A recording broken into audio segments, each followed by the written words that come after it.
اگر آپ نے ہمارے چینل کو سبسکرائب نہیں کیا تو سب سے پہلے ہمارے چینل کو سبسکرائب کریں، بیل آئیکن کو آل نوٹیفیکیشن پر اوکے کریں، ہماری ویڈیو کو لائک اور شیئر بھی ضرور کریں۔ السلام علیکم ورحمۃ اللہ وبرکاتہ۔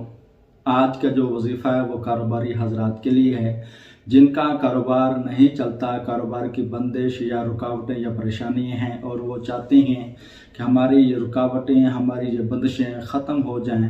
تو ان کو میں آج ایک عمل بتانا چاہتا ہوں۔ اگر اس عمل کو روزانہ باقاعدگی سے کریں گے تو انشاءاللہ اللہ تبارک و تعالی نے چاہا کاروبار کی جو رکاوٹیں، جو بندشیں ہیں، وہ سب انشاءاللہ ختم ہو جائیں گی۔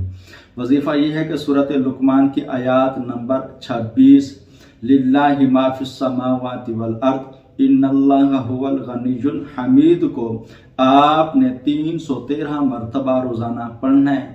انشاءاللہ اللہ تبارک و تعالیٰ کے فضل و کرم سے جو کاروباری بندش ہے، جو رکاوٹ ہے، وہ ختم ہو جائے گی۔ السلام علیکم ورحمۃ اللہ وبرکاتہ۔